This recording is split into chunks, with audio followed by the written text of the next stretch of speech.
Introducing Beef Up Carnivore Bodybuilding Bible. The ultimate guide for men and women to lose fat and build muscle. And the best part, it's only $12. Don't miss out on the most detailed resource available. Get a copy now at compositionconsultant.com.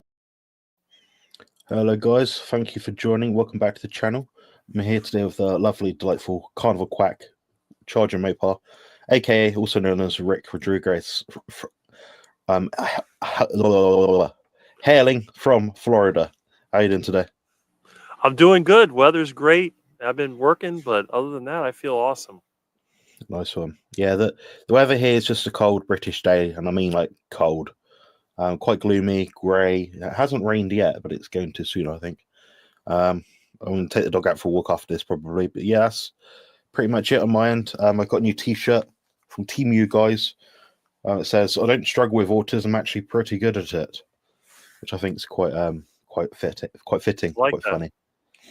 Yeah, they do a lot of silly T-shirts like this. I got one which over there it actually says similar sort of color. It says Tren and Jerry, so like steroid and ice cream, basically. Yeah, I've worn that a few times to the gym. And I get a few looks, and people, "Oh, I like Ben and Jerry's." I'm like, yeah, it's not quite that, but yeah. I think Michael Hearn would like that. Treno Jerry's. Yeah. Treno Jerry's. Yeah. Yeah, he likes the ducks, doesn't he? He likes the duck eggs. Duck eggs, yeah.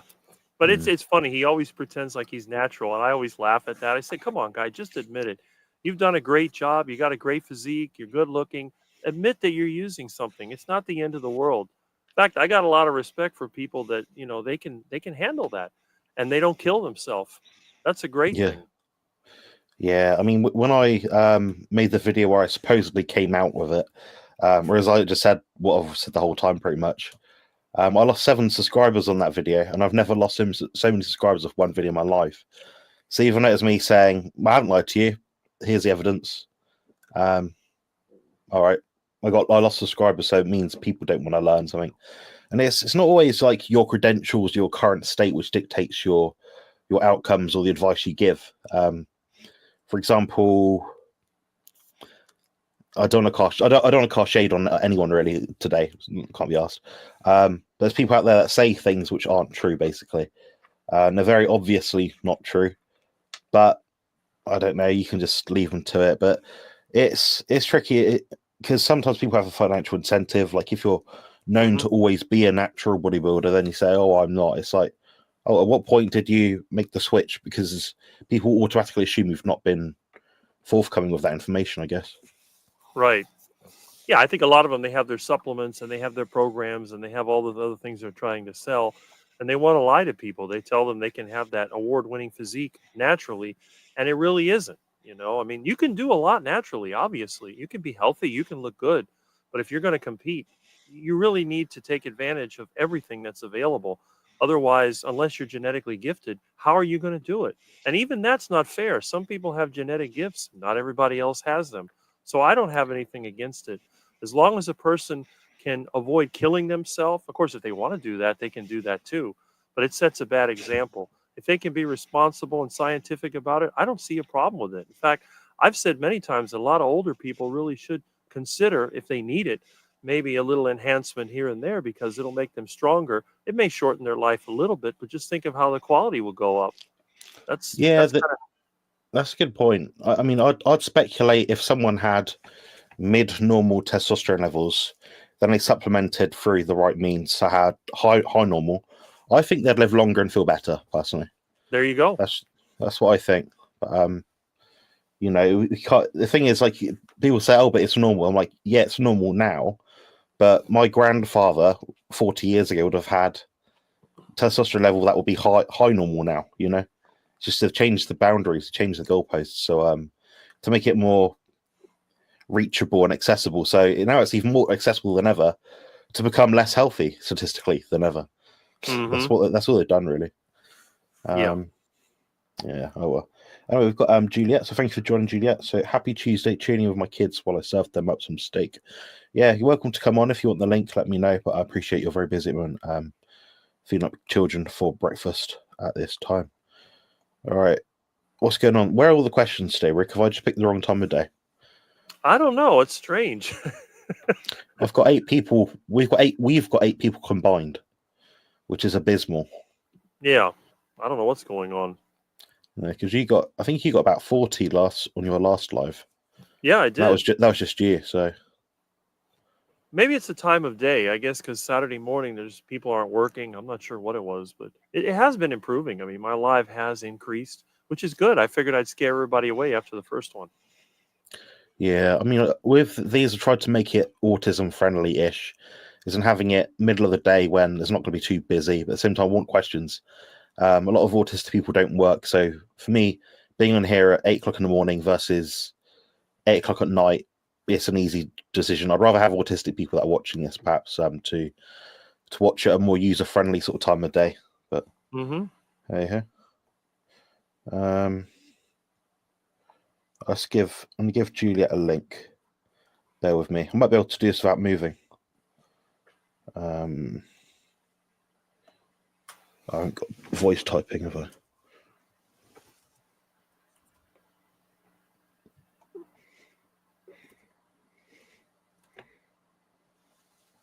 Actually, I might as well just type it in the chat.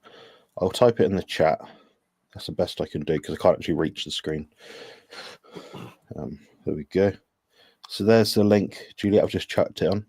Also, thank you very much for that $5 super chat. Very helpful. And check in any questions for Q. And also join my channel if you haven't yet already. Oh, Rick, you'll like this. I've got about 11 videos in the pipeline on my channel, members only section.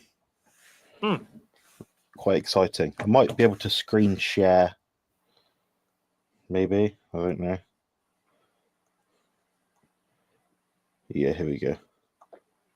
Okay, so these are just upcoming videos. So got one on the Randall cycle, of course. Be a good one. It's like 4 minutes long. It's the most rudimentary video I can make about it. Another one which is an interview. One about autism, which is pretty interesting. I've got 6 hacks. Not 6 hacks, sorry. I've already done that. Already had that one. Calories in, calories out video. It's like a 16-minute video on that one. One video which is like my 6 health hacks, a bit different to Bart Case, but somewhat similar. My own take on it, I guess. One on thyroid, one on living to 120 on red meat. The science of ketosis and fat adaptation. That'll be a very useful video when it comes out, I'm sure. And a few like gruesome shoulder surgery updates. This video here includes me getting my shoulder stitched up, which was quite a scene, I'll tell you. Then what about problems starting keto, like fixes like common keto problems. And then we've got some on oxalate detoxes and protocols. So then I've got 2 more, sorry. One which is coming out, I think, not tomorrow, the day after, which is the origins of the carnivore diet. This is what I mentioned to Rick earlier about basically a very rudimentary gateway video into the carnivore diet. So you could send it to your nan. She'd be like, oh, that's quite interesting. Oh, I need to eat more meat then. You know, that sort of video. And yeah, that's all that's out at the moment. So I've got quite a few airing to go. And one more, which is... Sorry, I'm rambling here, guys. One which is a bit more political. It's like a documentary political style video. That's only about 16-20 minutes long, but that'll be a quite good one to watch as well. Cindy's here. We've joined with Juliet as well. So, hey, how's it going? Hi. You all right? This would be a high vibe. The kids are home. They didn't have school because it is cold AF here in Michigan. It's cold here as well. How cold? What's temperature for you, Rick? Oh, it's in the 70s here. Oh, you shush. It's like 3 degrees here. I'm looking at banana trees and ducks, so you know. Lucky. William, it's 6 degrees here. 6 degrees Celsius. Room, but William, you want to say hi? Hi. You all right, William? Hello. Nice to see you. How you doing? See you later. Hello. So I just I'm just getting. They're ready for their ribeye. Nice. They're all excited. I never really liked ribeye. Like, I never got the hype because I don't know, like I never had good experience. It was like chewing on phlegm for me. Yeah. I just never had good ribeye because I went to this local butcher, and it's like I get the hype now. Oh. Yeah. I've got some in the slow cooker, so the next few days I bought I think about 8 kilos of ribeye, so I could take it like 2 or 3 kilo packs. I just put about a kilo into the slow cooker and just leave that overnight. Oh, nice. Because that'll probably last you a few meals. Yeah. Yeah, should get 3 meals out of that. Yeah, I think each meal at the moment is just under £1. So about that, yeah. Oh, that'd probably be like, yeah, I was gonna say that would last me like 6 meals, but I didn't realize when I had good ribeye how much I can eat and actually not feel really full. Like I ate a big old slab the other day. I was like, can't believe I ate that and I don't feel sick. Yep. Yeah, I get that as well. Like I get a very strong limit when I'm about capped out. I think if I was just to eat a normal meal as big as I wanted, it'd probably be about 600 grams. But I'd only get 3 meals in each day, so it's like there's no point. I'm not going to get enough total food into, So yeah, about £1.50 of food is good, man. Sorry, so distracting here. I'll have to tune out soon. Right. They've got a lot of energy. Mm-hmm. It's nice to see young ones with a bit of energy. And they're eating carnivore now? Oh yeah. Ari is finally coming around. Ari was the picky one, but she's coming around to eggs, and she's always like salmon. Nice. Xander has always been all about meat. Yeah. That's good. Yeah, that's good to. Yeah, I wish I was fed more meat. Huh? Wish I was fed more meat. My family's mostly they've gone to Mexico, apart from me, my nan, and my dog. So I'm house sitting at the moment, and I'm quite shocked how little meat there is in the house now that they've gone. Have to get to the store. Yeah, I've had an issue with some payments recently where a lot of my payments through a website have been like backlogged about a week, which is a real nuisance because one day in the next like 4 days I'm gonna have loads of money. Until then it's like I'm overdrawn. It's so annoying. Mm-hmm. Do you have like automatic Yeah payouts? Yeah, it's automatic, so it'll be so some card companies will be the same day every month, and some card companies would be like every few weeks or something, so it's a bit odd. But I guess the thing is nowadays you have to offer so many payment methods, so it's not just I'll pay once and it's done, or maybe it's pay once over 3 subscriptions and it's done. Maybe each of those 3 subscriptions gets paid in 3 parts, so I could be getting like little drops of money like every few days, which is it's nice. Like, so every time I get money come through, it sort of says through my phone sort of thing. But at the same time, it's like, yeah, but this could also be zero money because it could be someone's bought my free ebook, which is really irritating. Oh, by the way, yeah. Go ahead. I was saying, my mom watched the interview you did with me, and she really liked your content. And Rick, I told my mom about you too. So my mom is into both of you guys now. That's cool. That's great. I like that. I've seen your mum. She's a bit like you, just quite a bit older. Yeah. Pretty much, yeah. Yeah, she's sweet. Yeah, she's the one who got me on the low carb, but then my sister and I, we really the carnivore, and my sister has lost nearly 200 pounds now. So, wow, your kitty's so cute. Oh, he's a menace. Let me tell you, lively. Ow. I'm gonna have to put him out. Come on. Yeah, out of his misery. Yeah. Well, see, that's why they make them cute. It's just like animals and kids. That's why they make them cute, so that when they are being little terrors, they don't get eaten. You can't get too mad at them because they're cute. Yeah. Yeah, my dog looks at me like that every day, and I'm like, oh my god. He's like, "Can I have another walk?" I'm like, "You've had just a 20-minute walk, and I can barely move now." No, that's you. That's you done for the day. That's what he's like. Yeah. When you have a kitten, cool. you're always going to get scratched. That's just normal. Yeah. I miss having cats, but with my kids, it would just be very hard. But my sister has 3 cats, so I have cats vicariously through her. There you go. Yeah. Yeah. Good afternoon, everyone that's watching. If you do have any questions, guys, leave some questions in the chat. It's probably the best opportunity you've had all year in 2025 to ask two autistic people some autistic people things. So do that. Thomas, nice to see you. Thank you for joining. Milton the Carnivore has plenty of energy. Hugs, Milton. Mum didn't feed me any red meat or fatty fish as a kid, and I have mild autism. What are some of the issues of that statement? Channeling Bart K, canon form on cause and effect.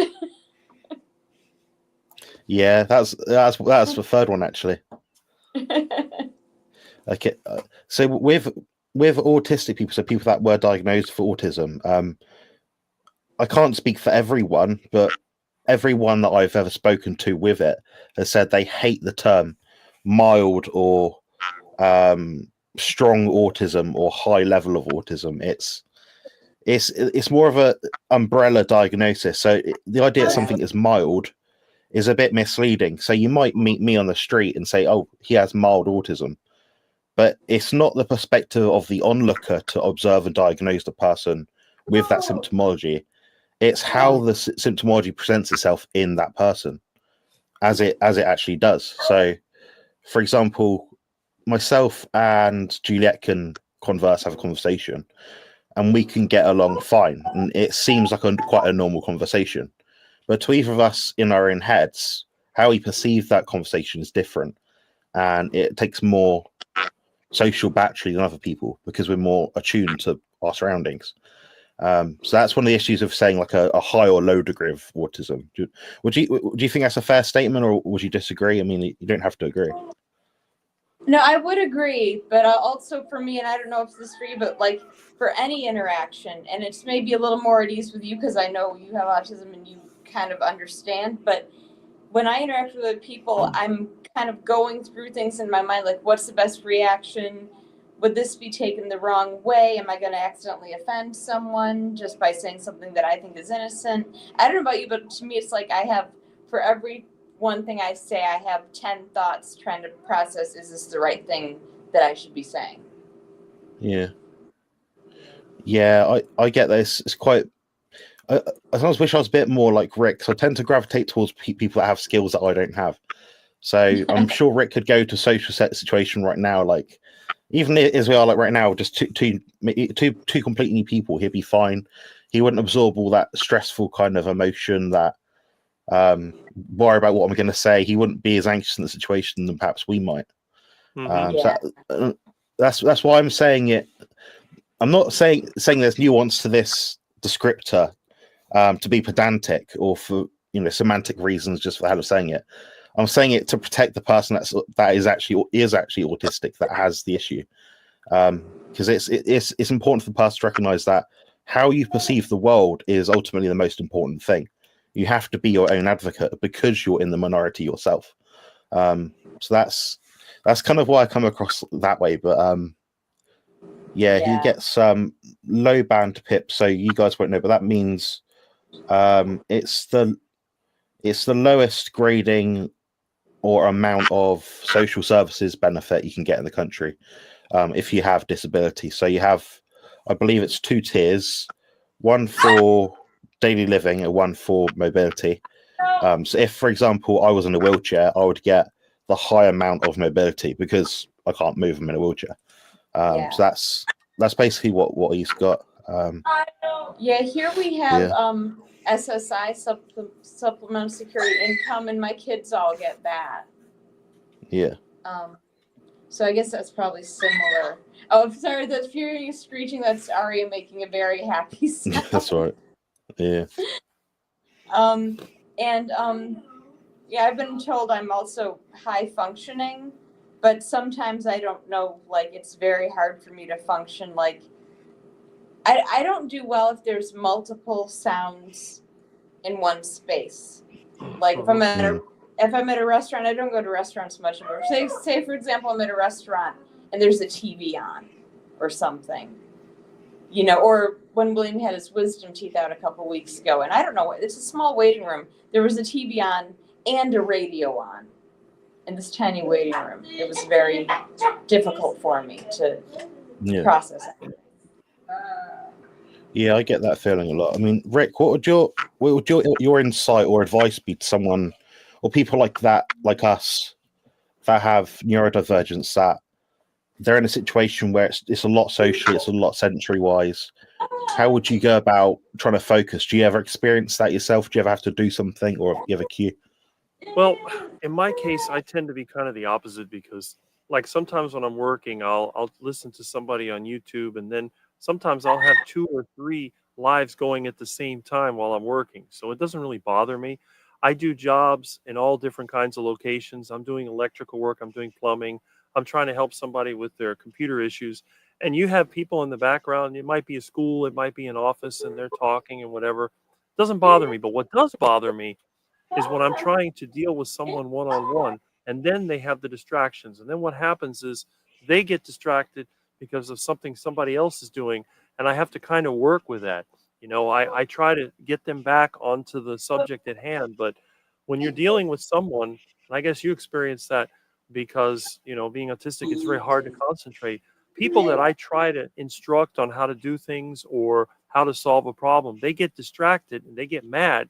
And then it's like, I have to avoid getting mad because then to me, it seems like, well, they're not listening to me. But I have to remember that some people just can't handle all that stimulation. So my advice to them is very simple. I said, look, if this is a bad time, why don't we reschedule for another time? Or maybe find a location where there's not so many distractions. Maybe we can sit down and consider it, because the problem is if somebody's being distracted, there's no way that you can really get to the root of the matter, and trying to help somebody when their mind is in different directions is impossible. But the only thing that I can do is try to remain calm and not get upset. Although there are times when I do kind of get upset because, you know, if you're trying to help someone and somebody else keeps distracting, I tell them, look, we have things that we need to do. Can you just calm down, you know, go somewhere else? And sometimes people will listen, but other times they don't. And they just keep doing the annoying behaviors. And then it bothers me because something that I didn't even think about before, now I'm starting to get aggravated myself. So that's the experience that I have. That's interesting, yeah. Yeah. Julia, do you have anything to say about that? Yeah, I guess I kind of do, because I do like when people stay on point, like finish your thought, finish, you know, what you've set out to do, then go look at the shiny thing over there.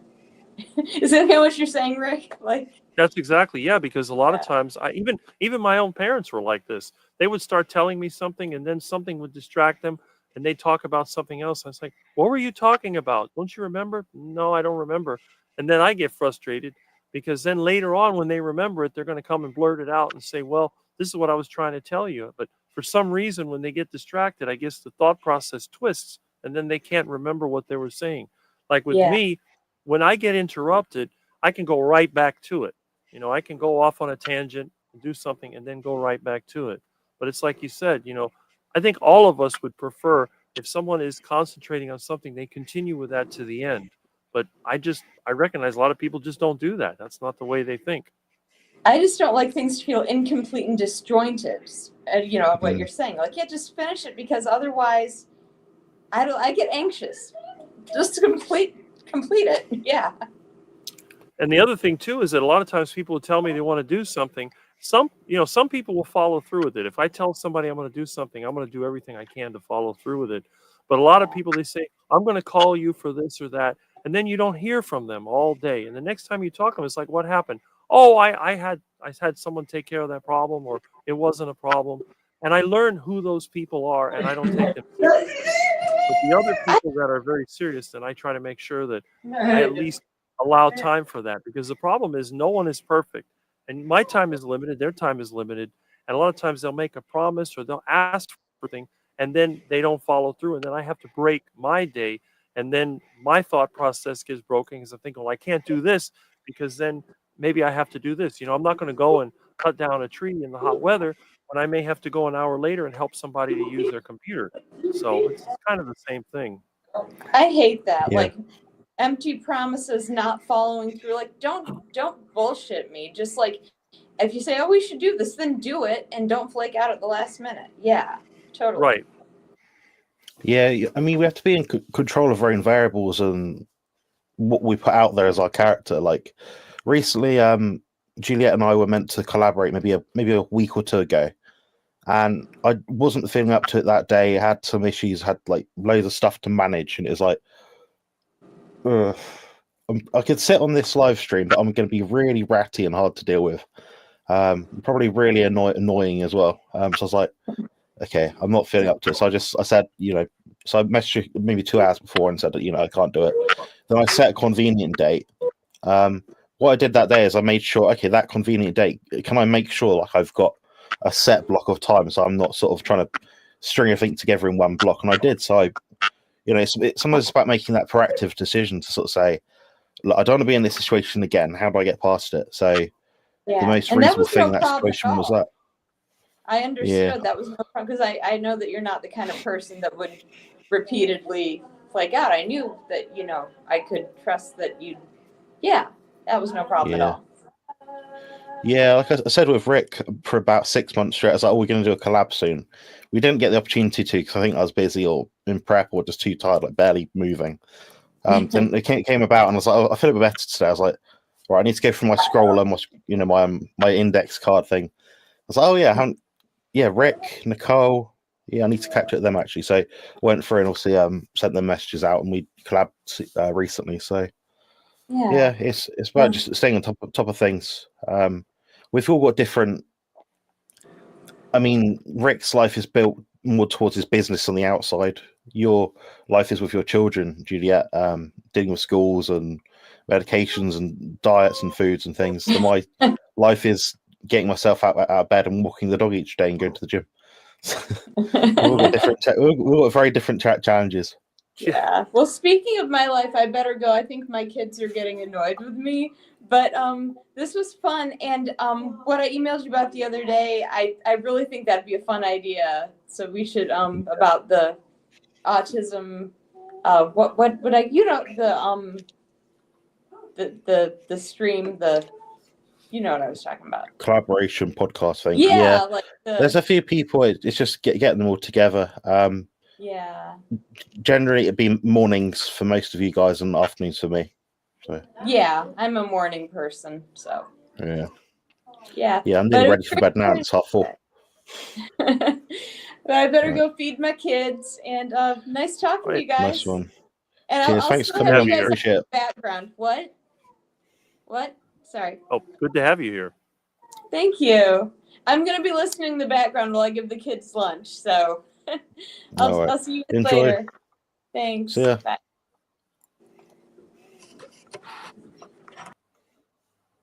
There we go. Yes, we've got DC joining as well. Yes. Thank you very much. All the way from Australia. And we've got Finland. That's a place I can travel to, Rick. Oh, legally. That's good. Hey, you travel more than I do. To be fair, I do. Yeah, to fair. Yeah, I went to Portugal about 5 or 6 years ago, so I can say that. Thank you, Target Prime Rib. Pacho's joined. Thank you very much for joining. We've had 0 questions. What do you talk about for 10 minutes or so? Yeah, they must be bored today. I don't know what's going on. I guess after yesterday, they know everything we know, so it's fine. Well, people here were crazy yesterday because of the inauguration, and I think it was a day off for a lot of people, and there was parties and everything in this neighborhood. And today seems quiet. Yeah, it could be. It's not really been any news about it over here. It's like it's just like another day for us, really. We've not left the house or watched the news. That's probably why. Makes it a bit easier. Yeah. What you got planned for today? You having some burgers? I gotta do some more electrical work. I was working this morning. I gotta get my lunch. What I'm gonna probably do, I'm going to get some fresh chicken. I may head over to Presidente with my net and some corn and try to get myself a fresh chicken for Heart Attack Chicken. So they're running around the parking lot. Otherwise, I'll buy some that they have on sale. They don't have chicken. And then I got to get my tools together probably around 3 p.m. or something. When they get ready to close the office, I got to run a couple of electrical outlets. And I'll probably work maybe into the evening. I think tonight I'll also be on the keto cookout, I think is what Russ said. That'll be around 8:30, so I should be back here by then. But that's all I'm doing today. I'll probably be asleep or staring at my phone like about just gone midnight, like I'm here, present. Barely, like mostly asleep, to be honest. Well, that's good. At least your phone is more interesting than mine, because if I stare at my phone, there's really nothing to see. Just a few holes, yeah. I'm actually using my old phone. Oh, does the job. oh, It works. I found my first cell phone. Let me get it. Oh yeah, go on.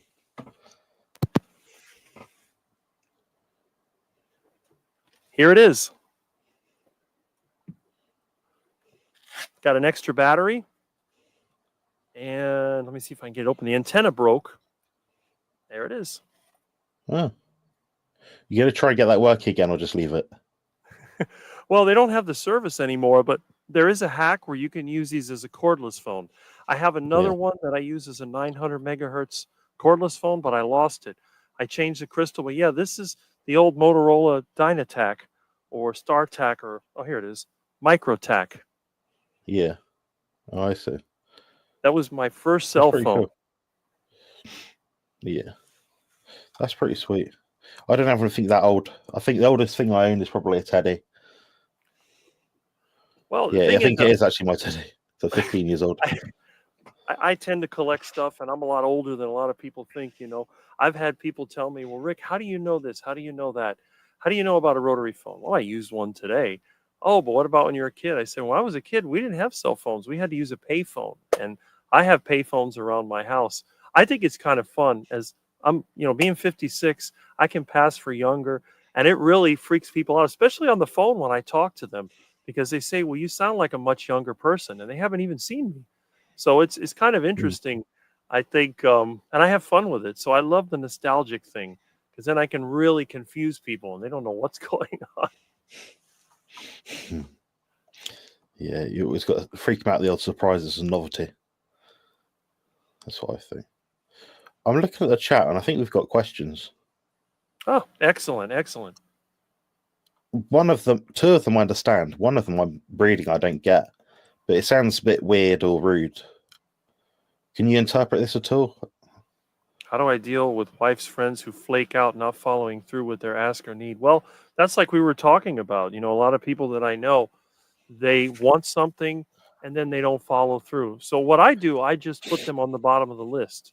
And the next time that somebody says they want to do something, I said, okay, well, it was like the last time that we were talking about it. Is it something you want to do now, or you want to do it later, or is it just a thought that you have? And that kind of gets them thinking, well, yeah, I want to do it now. Okay, so what time do you want to do it? Let's schedule it. Well, maybe not. So I try to put them on the spot and make a definite schedule, because otherwise they like to keep, I think a lot of times people like to keep you available so they have an option. They don't know what they want to do, but they want to have other people around them. So if they decide to do it, then you'll be there to serve them or to help them. So I try to point out, look, I got stuff to do. And really, I am a busy person. I don't have a lot of time to sit around and do nothing. So I said, look, we got to schedule an appointment. It's like when you go to the doctor or you call the plumber, you're going to be there at a certain time. But if you tell me, well, you might be there, well, then I assume that you might not. What's the chance? 50-50, or is it 60-40 or 70-30 or whatever it is? But I don't know. I don't know how to get people not to do that, because I've had friends for years and they still flake out. It's like I'm trying to get the engine from my truck. Now, I understand they had a lot of bad weather up there in North Florida, but again, I don't know on a definite time, but I'm just not going to worry about it. If somebody needs me, I prioritize. I have like an inner circle, and then it goes around that. If somebody's on the inner circle and I know they're serious, they go to the top of the list, and then I just work my way out. That's all I can do. Yeah, that's a rational way of doing it. Personally, I don't get myself in situations where I have flaky people around me at all. I completely avoid it like the plague. And that's even if they potentially might be a great person I'll get along well with. For me, it's not worth the mental deal or torment each day to deal with. I can't be asked. That's just my tolerance, my individuality, though. Yeah, someone that's asking, how are you getting on, Jonathan? I'm all right. My arm is still attached. I've not got sepsis. It's no longer infected. They sewed up the holes and joined my channel as a YouTube channel member. And you can watch them do the little surgery that they did on, I think it's Monday or Tuesday last week, or Thursday, which is really gruesome. So definitely check that out in my member section. Oh, yeah. All disclosed just now. I have a teddy since birth and he's nearly 26. Yeah, mine got chucked out, unfortunately. I didn't get a choice to keep them. So,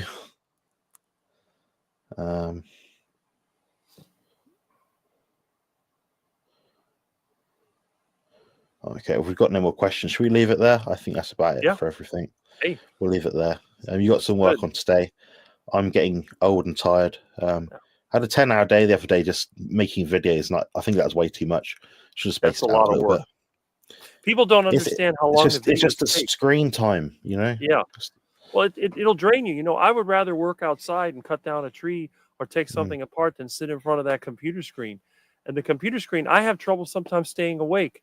If I'm doing repetitive tasks, I start to get tired. So I have to take a break and then maybe go to the canal and chase some iguanas or something. Yeah, I can't. I'm better off doing large blocks of things. As in, I'm better off working a large amount, like 2 or 3 times a week, than a medium amount 5 times a week. Mm-hmm. But it's just squeezing it around all other things. So I try not to do more than 2 things each day. So 2 things for me might be like go to the shops, walk the dog, and go to the gym. I kind of lump that as 2 things to do. Now, if you said to me, "Oh, we go to cinema in the evening," no, I couldn't physically do it. So however, I could do the cinema in the evening and the gym in the morning, but I'd have to have a big break sort of thing. So yeah, that's how things are at the moment. But I think that's all we got time for today. No more questions tonight, guys, or this afternoon.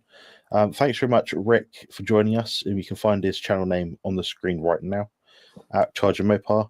And Juliet is Juliet's Autistic Experience, and that's on YouTube. You can find it just typing in her name. Otherwise, she is below the live stream in the description, I believe. If not, I'll tag them both in so you can easily find them after this stream has ended. Anyway, thanks very much, and cheers, Rick. We might see you next week. We'll see how it goes. Hopefully, got some energy. So I'm house sitting at the moment, so we'll see how I get on. I'll make time for it. Nice one. All right, take care then. Cheers. All right.